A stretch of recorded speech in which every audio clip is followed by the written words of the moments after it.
Welcome to Samir Patel Public School. How are you friends? Today we see chapter 2 of 10th class science, acid, bases and salt.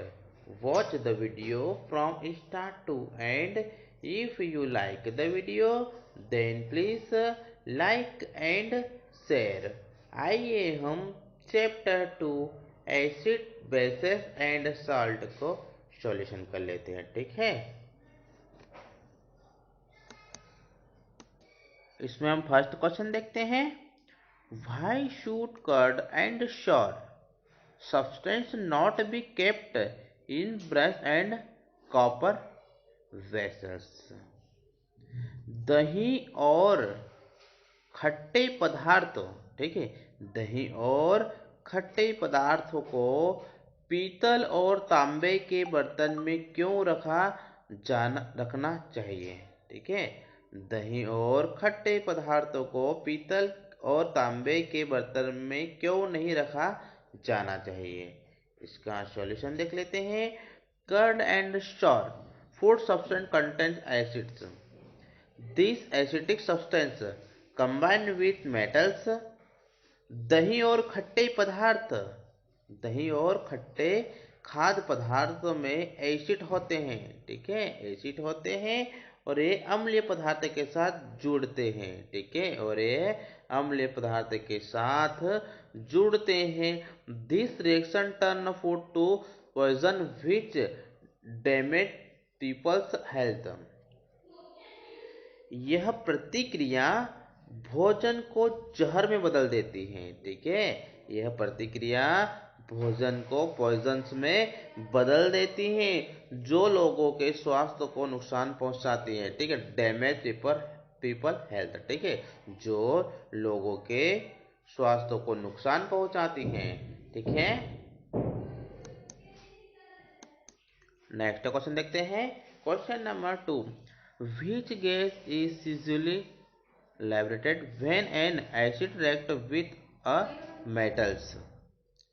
एक धातु के साथ, metal means होता है धातु। ठीक है, एक धातु के साथ एक एसिड प्रतिक्रिया करने पर कौन सी गैस आमतौर पर मुक्त होती है। ठीक है, कौन सी गैस आमतौर पर मुक्त होती है। Illustrate with an example. एक उदाहरण से समझाइए। How will you test for the presence of this gas. इस गैस की उपस्थिति के लिए आप कैसे परीक्षण करेंगे। इस गैस की उपस्थिति के लिए आप कैसे परीक्षण करेंगे। आइए हम इसका सॉल्यूशन देख लेते हैं। ठीक है, when an acid reacts with any metals salt and hydrogen gas are formed. जब कोई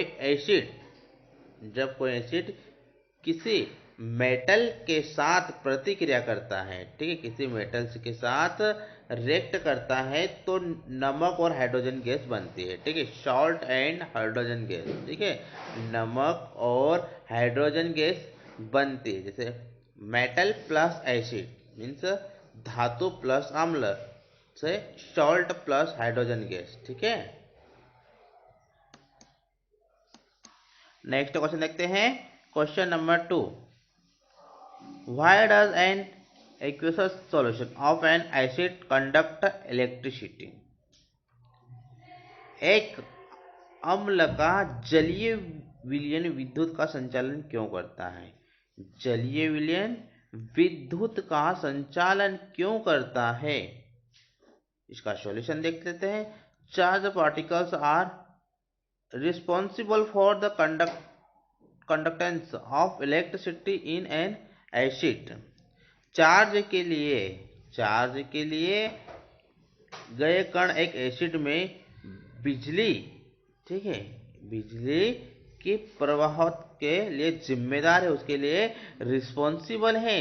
this charge particles called ions are the reasons behind conductance of electricity in acids। आयनों के रूप में, ठीक है, यह आयनों के रूप में कहे जाने वाले आवेशित कण है और अम्ल में विद्युत के संचालन के कारण होते हैं, ठीक है, और अम्ल में विद्युत के संचालन के कारण होते हैं, ठीक है। नेक्स्ट क्वेश्चन देखते हैं, question number 3। Why does dry HCl gas not change the color of the dry litmus paper? ठीक है, सूखी सूखी ड्राई मीन्स होता है सूखा सूखा, ठीक है, सूखी HCl गैस शुष्क लिटमस, ठीक है, शुष्क लिटमस पेपर का रंग क्यों नहीं बदलती है? सूखी HCl गैस शुष्क लिटमस पेपर का रंग क्यों नहीं चेंज करती है? ठीक है, इसका सॉल्यूशन देख लेते हैं। HCl does not give out hydrogen ions, therefore HCl does not show any acidic behavior and colors of the litmus paper remain the same on the reacting with the HCl gas. HCl hydrogen आयनों को बाहर नहीं करता है, ठीक है, HCl hydrogen आयनों को बाहर नहीं करता, उनको आउट नहीं करता है, इसलिए HCl कोई अम्लीय व्यवहार नहीं दिखाता है, ठीक है। Therefore HCl does not show any acidics, ठीक है, इसलिए HCl कोई अम्लीय व्यवहार नहीं दिखाता है और लिटमस पेपर का रंग HCl गैस के साथ रिएक्ट करने का समान रखता है, ठीक है। नेक्स्ट क्वेश्चन देखते हैं, question number 4। While diluting an acidic, why is it recommended that the acid should be added to water and not water to the acids? एक एसिड को पतला करते, ठीक है, एक एसिड को पतला करते समय यह अनुशंसा क्यों की जाती है? यह अनुशंसा क्यों की जाती है कि एसिड को पानी में जोड़ा जाना चाहिए, ठीक है, एसिड को पानी में जोड़ा जाना चाहिए और एसिड को पानी नहीं है, और एसिड को पानी नहीं है। तो आइए हम इसका सॉल्यूशन कर लेते हैं, ठीक है। While diluting an acids, acid को पतला करते समय it is recommended that the acid should be added to water and water to the acid, because if water is added to concentrated acids, यह अनुशंसा की जाती है कि एसिड को पानी में जोड़ा जाना चाहिए, एसिड को पानी में जोड़ा जाना चाहिए और एसिड पानी में नहीं डालना चाहिए, और एसिड पानी में नहीं डालना चाहिए, ठीक है। It release the huge amount of heat which में result in explosion and can cause acids burn on fats, clothes and body parts. Acid में जोड़ा जाता है तो यह भारी मात्रा में गर्मी छोड़ता है, ठीक है, यह भारी मात्रा में गर्मी छोड़ता है जिसके परिणाम स्वरूप विस्फोट हो सकता है और एसिड के जलने का कारण बन सकता है, ठीक है, एसिड के जलने का कारण बन सकता है।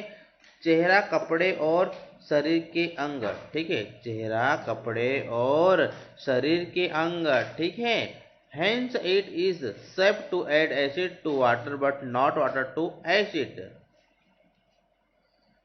इसलिए एसिड को पानी में जोड़ना सुरक्षित है, ठीक है। Hence it is safe to add acid to water. इसलिए एसिड को पानी में जोड़ना सुरक्षित है, but not water to acid, लेकिन एसिड को पानी नहीं, लेकिन एसिड को पानी नहीं, ठीक है। नेक्स्ट क्वेश्चन देखते हैं, how is the concentration of hydrogen ion affected when a solution of an acid is diluted? अम्ल के विलयन को पतला होने पर हाइड्रोजन आयनों की सांद्रता कैसे प्रभावित होती है, ठीक है। How is the concentration of hydrogen ion, अम्ल के विलयन के पतला होने पर हाइड्रोजन आयन की सांद्रता कैसे प्रभावित होती है, ठीक है। इसका सॉल्यूशन देख लेते हैं। When acid is added to water there will be fixed amount of hydronium present in the fixed volume of the solutions. जब एसिड को पानी में जोड़ा जाता है, ठीक है, when acid added to water, जब एसिड को पानी में जोड़ा जाता है तो समाधान की एक निश्चित मात्रा में हाइड्रोजन गैस हाइड्रोनियम मौजूद होगा, ठीक है, हाइड्रोनियम मौजूद होगा. If we dilute the solution, hydronium ion per volume of solutions decrease. This in turn decreases hydronium concentration in the solution. यदि हम घोल में हाइड्रोनियम आयन घोल की मात्रा को कम करते हैं, ठीक है, इसको ध्यान से समझिएगा. यदि हम घोल में हाइड्रोनियम आयन घोल की मात्रा को कम करते हैं तो घोल में हाइड्रोनियम सांद्रता कम हो जाती है, ठीक है. This in turn decrease hydronium concentration in the solution, तो हाइड्रोनियम सांद्रता डिक्रीज हो जाती है, ठीक है, कम हो जाती है. नेक्स्ट क्वेश्चन देखते हैं. Question number 2, name the substance with on treatment with chlorine and bleaching powder. उस सब्सटेंस का नाम बताइए, उस पदार्थ या फिर सब्सटेंस का नाम बताइए जो क्लोरीन की पैदावार के साथ ब्लीचिंग पाउडर का उत्पादन करता है, ठीक है, ब्लीचिंग पाउडर का उत्पादन करता है. तो आइए हम इसका सॉल्यूशन देख लेते हैं. The substance which on treatment with chlorine yield bleaching powder is calcium hydroxide. Chlorine की पैदावार ब्लीचिंग पाउडर से उपचार करना है, ब्लीचिंग पाउडर से ट्रीटमेंट करना वाला पदार्थ कैल्शियम हाइड्रोक्साइड है, ठीक है. नेक्स्ट क्वेश्चन देखते हैं. Question number 3, name the sodium compound which is used for softening hard water. Sodium यौगिक का नाम बताइए जिसका उपयोग कठोर पानी को नरम करने के लिए किया जाता है, ठीक है. Name the sodium compound which is used for the softening hard water, ठीक है, सोडियम यौगिक का नाम बताइए जिसका उपयोग हार्ड वाटर्स को सॉफ्ट करने के लिए किया जाता है, ठीक है. इसका सॉल्यूशन देख लेते हैं. Sodium carbonate is the compound which is used to softening hard waters. Sodium carbonate वह यौगिक है जिसका उपयोग कठोर पानी को नरम करने के लिए किया जाता है, ठीक है. सोडियम कार्बोनेट वह यौगिक है जिसका उपयोग कठोर पानी को नरम करने के लिए किया जाता है, ठीक है. नेक्स्ट क्वेश्चन देखते हैं. Question number 4, which one of the following types of medicines is used for treatment indigestion. निम्नलिखित में से किस प्रकार की मेडिसिन का उपयोग इंडाइजेशन के ट्रीटमेंट के लिए किया जाता है, ठीक है. निम्नलिखित में से किस प्रकार की मेडिसिन का उपयोग इंडाइजेशन के ट्रीटमेंट के लिए किया जाता है. तो आइए हम इसके ऑप्शन देख लेते हैं. एंटीबायोटिक, एनाल्जेसिक, एंटासिड और एंटीसेप्टिक. तो इसका राइट आंसर आ जाएगा एंटासिड, ठीक है, एंटासिड इसका राइट आंसर है क्योंकि इंडाइजेशन पेट में एसिड के अधिक उत्पादन के कारण होता है. अपच के मतलब इंडाइजेशन के इलाज के लिए इस्तेमाल की जाने वाली मेडिसिन को एंटासिड कहा जाता है, ठीक है, इसको एंटासिड कहा जाता है, ठीक है. तो इसका राइट आंसर आ जाएगा एंटासिड, ठीक है. नेक्स्ट क्वेश्चन देखते हैं. Question number 7, why does distilled water not conduct electricity. अशुद्ध जल विद्युत का संचालन क्यों नहीं करता है? अशुद्ध जल विद्युत का संचालन क्यों नहीं करता है? वेरएस रेन वाटर डज, जबकि वर्षा का जल करता है। आइए हम इसका सॉल्यूशन देख लेते हैं। Distilled water does not contain any ionic compounds in it. अशुद्ध जल में कोई आयनिक यौगिक नहीं होता है। ठीक है, अशुद्ध जल में कोई आयनिक यौगिक नहीं होता है। Whereas rain water has a lot more compounds, जबकि वर्षा जल में बहुत अधिक यौगिक होता है। ठीक है, मोर कंपाउंड्स बहुत अधिक यौगिक होता है। ठीक है, नहीं देखते हैं। Rain water has dissolve acidic gas such a carbon dioxide from the air and that forms carbonic acids। वर्षा के पानी में हवा से कार्बन डाइऑक्साइड गैस अम्लीय गैस को भंग कर दिया है। ठीक है, अम्लीय गैस को भंग कर दिया है और इससे कार्बनिक एसिड बनता है। ठीक है, और इससे कार्बनिक एसिड बनता है। This means that it has hydrogen ions and carbonate ions. इसका मतलब है कि इसमें हाइड्रोजन आयन और कार्बोनेट आयन है। ठीक है, इसका मतलब ये है कि इनमें हाइड्रोजन आयन और कार्बोनेट आयन है। देयरफॉर, इसलिए with the presence of acid rain water can conduct electricity. इसलिए एसिड की उपस्थिति के साथ वर्षा जल बिजली का संचालन करता है। ठीक है, rain water can conduct electricity, इसलिए वर्षा जल बिजली का संचालन कर सकता है। ठीक है, नेक्स्ट क्वेश्चन देखते हैं। Question number 8, why do acids not show acidic behaviours in the absence of water? पानी की अनुपस्थिति, ठीक है, वाटर ऑफ ऑब्सेंस, पानी की अनुपस्थिति में एसिड अम्लीय व्यवहार क्यों नहीं दिखाते हैं? पानी की अनुपस्थिति में एसिड अम्लीय व्यवहार क्यों नहीं दिखाती है? इसका सॉल्यूशन देख लेते हैं। The acidic behaviours from acids is because of the presence of hydrogen ions. अम्ल से अम्लीय व्यवहार नाइट्रोजन आयनों की उपस्थिति के कारण होता है। ठीक है,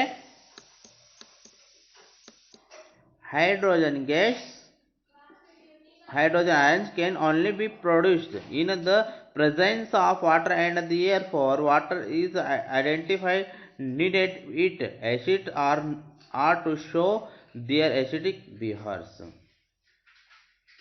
इसलिए यदि एसिड को उनके अम्ल व्यवहार को दिखाना है तो पानी की मिश्रित रूप से आवश्यकता होती है। ठीक है, तो पानी की मिश्रित रूप से आवश्यकता होती है। ठीक है, एक बार फिर से देख लीजिएगा कि अम्ल से अम्लीय व्यवहार नाइट्रोजन आयनों की उपस्थिति के कारण होता है और हाइड्रोजन आयन केवल पानी की उपस्थिति में उत्पन्न हो सकते हैं। ठीक है, हाइड्रोजन आयन केवल पानी की उपस्थिति में उत्पन्न हो सकते हैं और इसलिए यदि एसिड को उनके अम्ल व्यवहार को दिखाना है तो पानी की निश्चित रूप से आवश्यकता होती है। ठीक है, नेक्स्ट क्वेश्चन देखते हैं। Question number 11, fresh milk has a pH of 6। How do you think the pH will change as it turns into curd? Explain your answer. ताजे दूध का pH 6 है। ठीक है, ताजे दूध मतलब फ्रेश मिल्क का pH 6 है। आपको क्या लगता है कि दही में बदल जाने से pH कैसे बदल जाएगा? Explain your answer. ठीक है, सॉल्यूशन देख लेते हैं। Fresh milk is turn to curd due to production of lactic acid. Lactic acid reduce the pH of the milk. Lactic acid के उत्पादन के कारण ताजा दूध को दही में बदल दिया जाता है। ठीक है, लैक्टिक एसिड के उत्पादन के कारण ताजा दूध को दही में बदल दिया जाता है, उसको चेंज कर दिया जाता है। लैक्टिक एसिड दूध के pH को कम करता है। ठीक है, जो लैक्टिक एसिड होता है वो दूध के pH को कम करता है। ठीक है, नेक्स्ट क्वेश्चन देखते हैं। Plaster of Paris should be stored in a moisture proof container. Explain why. Plaster of Paris को नमी प्रूफ कंटेनर में संग्रहित किया जाना चाहिए। एक्सप्लेन व्हाई, समझाइए क्यों। इसका सॉल्यूशन देख लेते हैं। Plaster of Paris should be stored in moisture proof containers because moisture can affected plaster of Paris by slowing down the setting of the plaster because of hydrogen. This will turn the plaster useless.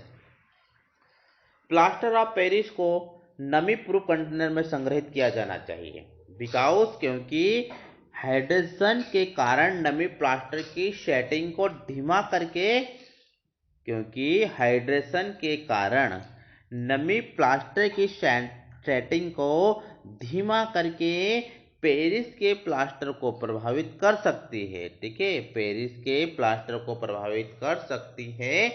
This will turn plaster useless, इससे plaster बेकार हो जाएगा। ठीक है, इससे plaster बेकार हो जाएगा। ठीक है।